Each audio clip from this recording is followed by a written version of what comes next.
Hello everyone, it's been a long time since I did a tarot reading and in general any videos because of just being back with my family, and last week has been it's been a vacation I guess, but not really because it's been very draining energetically.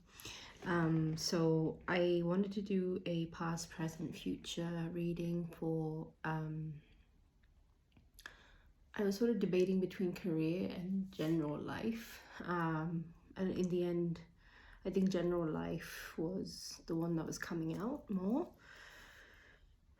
So for the past, I got this.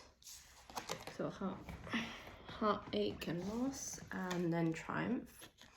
So obviously, heartache and loss. So it's been difficult, especially in terms of I wouldn't say just emotionally, because this is a sort of mental card. It's mentally being difficult, maybe issues with mental health. In general, it's been difficult emotionally as well as mentally. Now I'm seeing the sword, like drawn to the sword necklace that she's wearing. Also looks like a cross. So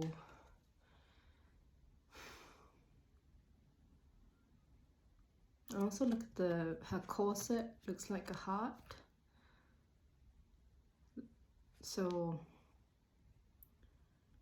yeah, the past energy is not happy. It was full of difficulties. It was full of heartache, a lot of darkness. Problems with communication is what I'm getting. Maybe feeling like people aren't understanding what you're trying to communicate to them, and feeling frustrated that you're being misunderstood. And that's where the heartbreak energy is coming from. I think that's why there's that heartache and loss. But at the same time, I'm getting that you've been pushing forward regardless, and that's really good, because I mean, this is a very positive card. It's also the major arcana. I think it's Chariot card in the traditional deck, and it's basically this lone warrior type energy. You've kind of be, and the horse, it's sort of your spirit is guiding. It kind of reminds me of the Mahabharata, where Krishna is Arjuna's charioteer. Krishna is the god, like an avatar of the god Vishnu, and he is basically guides the warrior Arjuna through the difficulties that he faces. And that's kind of the energy I'm getting here. It's like, despite all the misunderstandings, the issues with communication, with the heartbreak, you have been going ahead with spirit as your guide, and you are victorious because you kept going. You didn't let that stop you. You didn't let the energy of this card stop you. You kept going, and because of that, you are triumphant. You are standing alone right now, and that's hard, but you are still going strong. And then I've got the present, which is firm foundation, and then recognition and reward. Both very positive cards. This one, I mean, firm foundation. So you built that foundation because you kept going, and it's also both red, the red border, which is the physical material. So you're building that stability that you've been lacking for so long, and you are starting to receive the recognition and reward that you deserve. There's a lot of triangles, a lot of mountain energy. Also, the humility here is also important, because I think the biggest lesson you learn is humility. Not that you're not usually, you do have a lot of humility, but I think you went through everything that you went through, and you, with all the power that you have now, you've stayed humble. And that is something that not many people would be able to do. A lot of people would be overtaken by ego, and all sorts of other issues would come in, and it would take a rare person to go through what they did, to not let that harden you, to keep trust in spirit, to keep going even with all the misunderstandings and communication issues around you. Not many people would be able to do what you've done, that you've been doing, and even an even tinier percentage would be able to stay humble throughout it all. And that is what makes you unique. That's what makes you highly favored by the gods. Then I do have the future cards. So I've got the waiting game and the shadow card.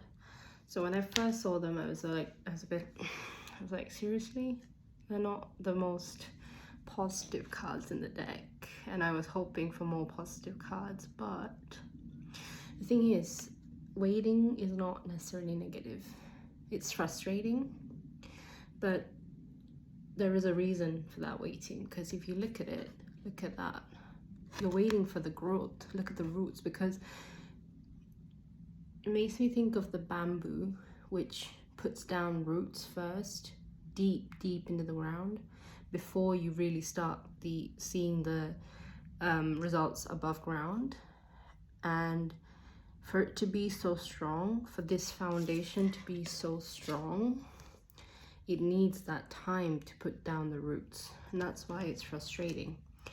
But I think this is also about teaching patience, because in this time is when the shadow work is being done, and you cannot rush the shadow work.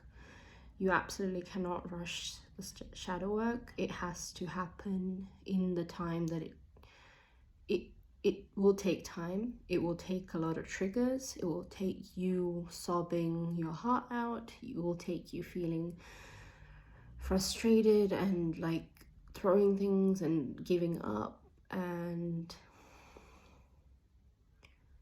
it will take everything out of you. But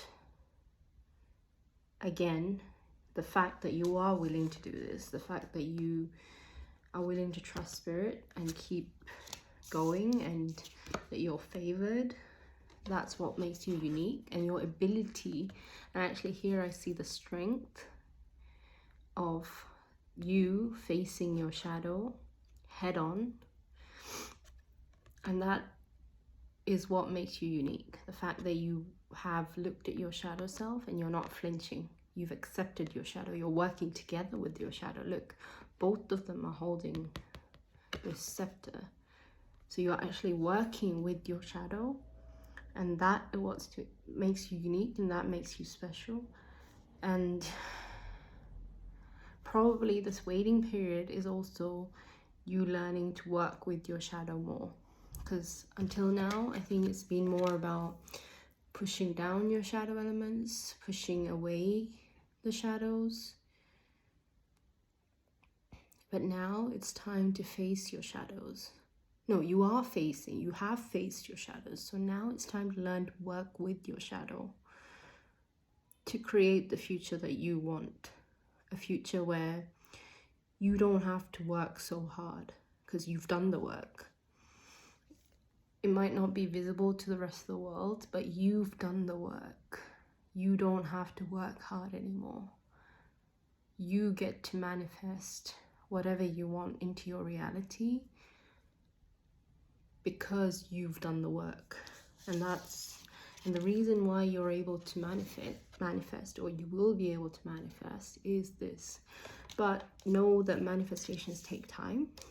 It's not like you wave a wand and something happens. It doesn't work like that. When you manifest, you make plans, you create goals, And then you take inspired action towards those goals.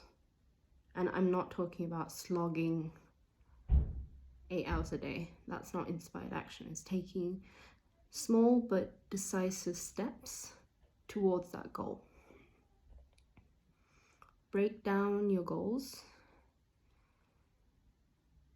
into manageable chunks that you can then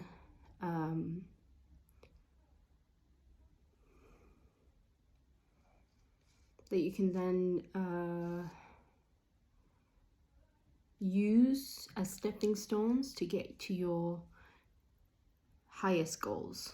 So make big plans and then make a series of small goals that you can, to break it down into smaller goals, and then take action to achieve those smaller goals. Do a little bit every day, and don't beat yourself up if you can't do something one day. If you feel drained and you just feel like you can't do something, it's okay. Listen to your body. You'll do it the next day. It's not the end of the world if you don't do that one thing today. It's okay to fall off the wagon. It's okay to be tired. It's okay to stop, to rest. It's okay to fall. Just make sure you get back up in your own time, but get back up. Don't give up. That is the main message. Don't give up. Just keep going. And don't forget to enjoy the journey. Don't just think about the destination. Enjoy the journey. Because that's where the real rewards lie, when you find enjoyment in the small moments. Hope that helps. See you next time.